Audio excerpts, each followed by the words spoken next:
বাংলা কোরআন আছে এরকম কোন লোক বলুন তো, তুলুন। এটা আমি দেখতে চাইছি, শুনুন সবাই, স্টেজের বাইরে সবাই তুলুন। দেখুন 1000 লোক আছে, 10টা লোকের হাত ওঠেনি। দাঁড়ান, 10টা লোকের হাত ওঠেনি। তো এই জাতি জীবনে কোনোদিন সঠিক রাস্তা পাবে? পাবে বলুন? পাবে না। আপনি কেন, আপনার মনে এই প্রশ্ন কেন যে একরকম বলছে একরকম বলছে, কেউ কিছু বলে না?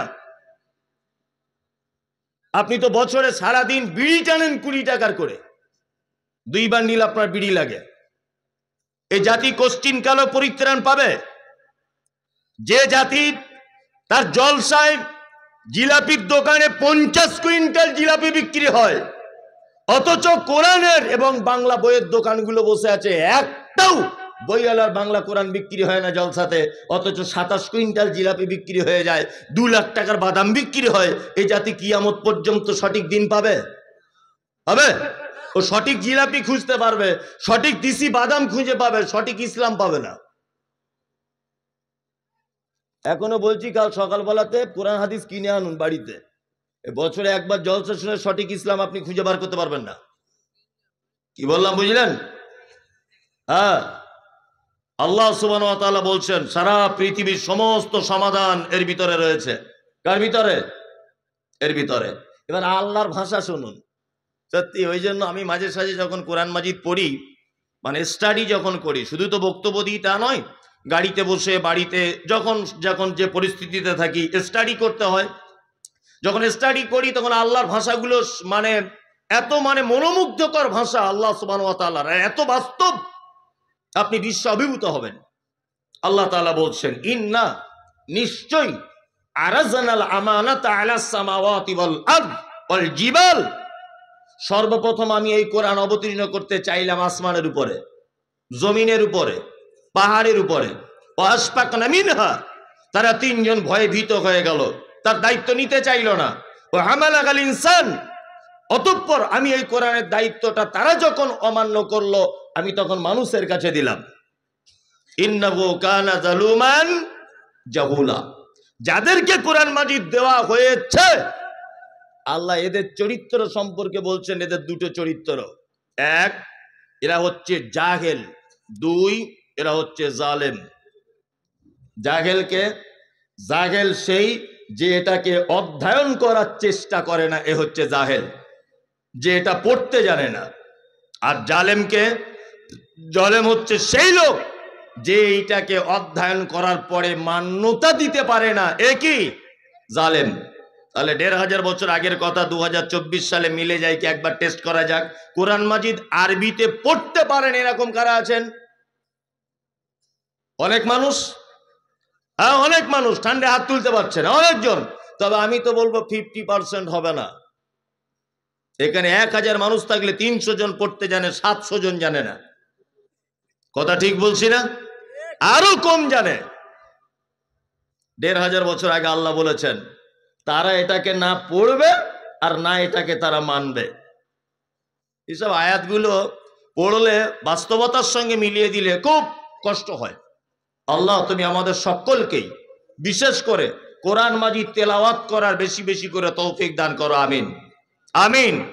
আজকে সারা পৃথিবী থেকে আমাদের, বিশেষ করে ভারতবর্ষের মাটির ঐতিহ্যবাহী জিনিসগুলি আমাদের হাতছাড়া হয়ে যাচ্ছে। হাতছাড়া হয়ে যাচ্ছে না? হাতছাড়া হয়ে যাচ্ছে। বাবরি মসজিদটা গেল, এরপরেও বলছে তাজমহলটা যাবে শুনছি, তারপরেও আর একটা যাবে, কুতুব মিনারটা যাবে। এইভাবে দেখবেন আস্তে আস্তে আস্তে আস্তে আস্তে সব হাতছাড়া হয়ে যাচ্ছে। কারণ একটা, শুধু আমরা এই জিনিসটাকে ভক্তি শ্রদ্ধা এবং এর কথা মতো চলি না, তাই। তার মানে উপর মহলে জেনে গেছে এরা আর হজরত ওমর আর উসমান আলী এদের মতো মুসলমান নয়, এরা এখন নরমাল মুসলমান। ওই জন্য তারাও বড় সুযোগ নিয়েছে। আল্লাহ তুমি আমাদের কোরআনের প্রতি ভালোবাসা, মোহাব্বত আরো বেশি বাড়িয়ে দাও, আমিন আমিন। আমি পবিত্র আল কোরআনের যে আয়াত তেলাওয়াত করেছি, এই আয়াত নিয়ে এবার একটু আলোচনা করার চেষ্টা করছি বিক্ষিপ্তভাবে। গত বছরে এসেছিলাম, ইসলামে নারীর মর্যাদা নিয়ে বক্তব্য রেখেছিলাম, এটা আমার মনে আছে আজও। আর আজকে একটা অন্য বিষয় আলোচনা করছি। সর্বপ্রথম আপনাদের জিজ্ঞাসা করে নিই, আপনারা উত্তরটা ভালো করে দেবেন, তাহলে আমার বক্তব্য আগাতে সুবিধা হবে। এক, পৃথিবীতে যে কাজই করুক না কেন, তার প্রত্যেক কাজের পিছনে উদ্দেশ্য থাকে কি থাকে না? থাকে, থাকে। উদ্দেশ্য ছাড়া যদি কেউ কোনো কাজ করে তাকে মানুষ কি বলে? পাগল, তাই না? পাগল। আমি এখানে এলাম, আপনি আমাকে এক গ্লাস পানি দিলেন, আমি পানিটা পান করলাম। আপনি এই উদ্দেশ্যে পানিটা আমাকে দিলেন যে একজন মুসাফির মানুষ, একজন আলেম মানুষ, একজন বক্তা মানুষ, অনেক দূরের মেহমান, এক গ্লাস যদি পানি পান করাই, অন্তত পক্ষে আমার দুটো নেকি তো পাবে, দুটো তো নেকি হবে আমার। এই উদ্দেশ্য থাকে না? থাকে। এইবার আপনাদেরকে বলছি, সারা পৃথিবীতে আল্লাহ সুবহানাহু ওয়া তাআলা আমাদেরকে যে পাঠালেন, আমাদের পাঠানোর পিছনে কোনো উদ্দেশ্য আছে না নেই? আছে। এটা এ বক্তব্য সবার শোনা। কি উদ্দেশ্য? ওমা খালাকতুল জিন্না ওয়াল ইনসা ইল্লা লিয়াবুদুন। শুধুমাত্র আমি জিন এবং মানুষকে সৃষ্টি করেছি এই কারণে যে তারা শুধুমাত্র আমার ইবাদত করবে। এইবারে আপনাদের সঙ্গে আমার দু চারটে কথা হয়ে যাক। এক, আমরা মূলত ইবাদত বলতে কি বুঝি, এটা সর্বপ্রথম আমাকে জানতে হবে। নাম্বার দুই, আল্লাহ আমাদেরকে পৃথিবীতে পাঠিয়েছেন কেন? শুধুমাত্র কি? ইবাদত করার জন্য। এবার আপনাকে বলছি, বলুন একটা মানুষ বেঁচে থাকে কতদিন?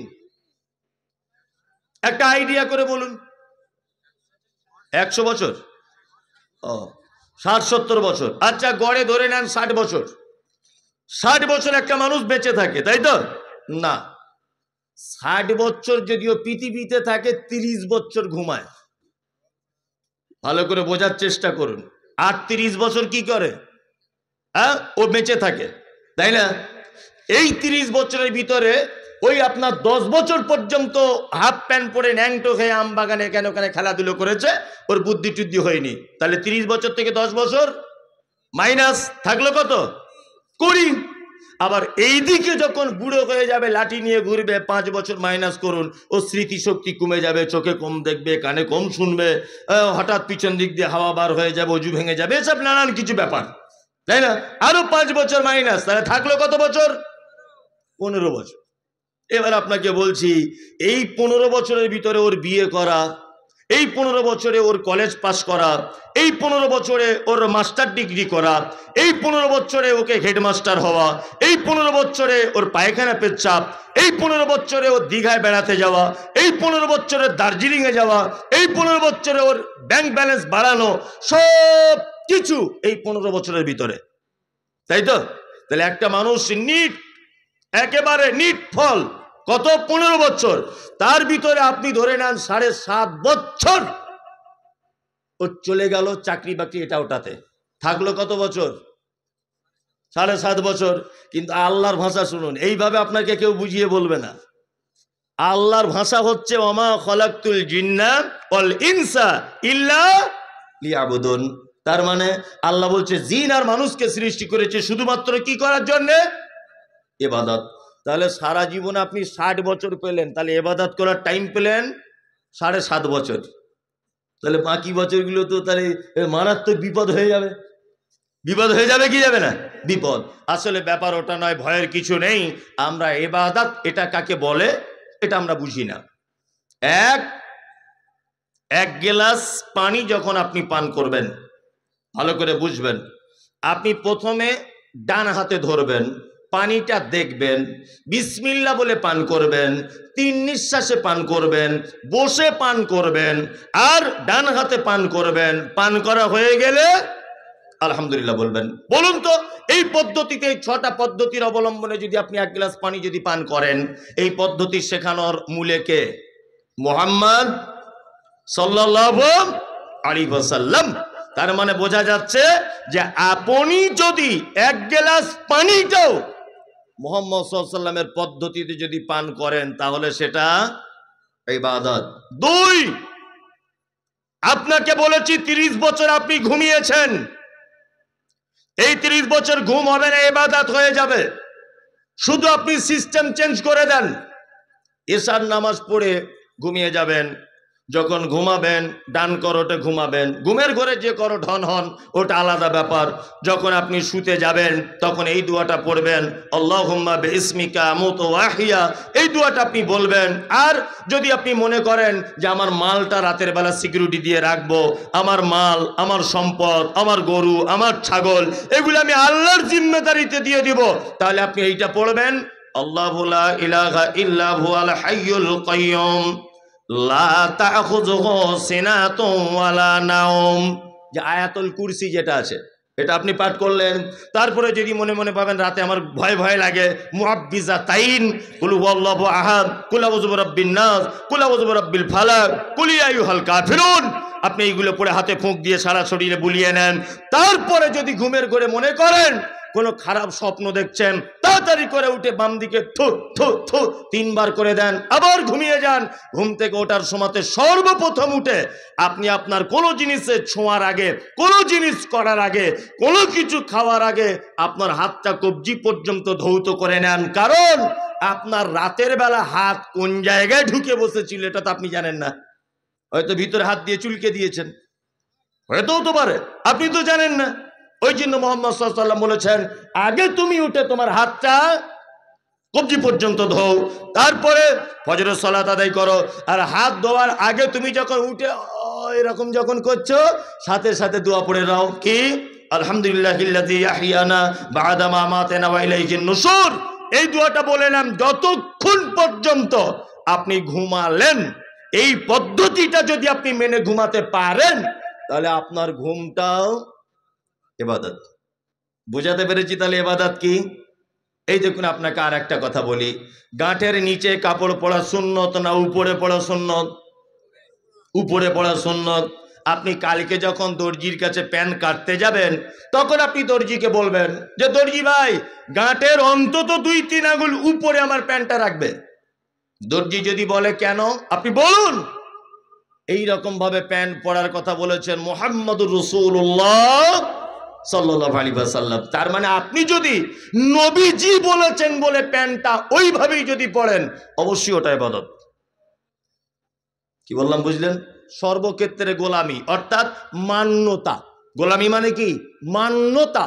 আল্লাহ যেভাবে বলেছেন সেইভাবে চলা, যেটা নিষেধ করেছেন সেটা থেকে দূরে থাকা, নবী যেভাবে বলেছেন সেভাবে চলা, নবী যেভাবে নিষেধ করেছেন সেটা তার থেকে বিরত থাকা, এর নাম গোলামি, দাসত্ব। তাহলে আমাদের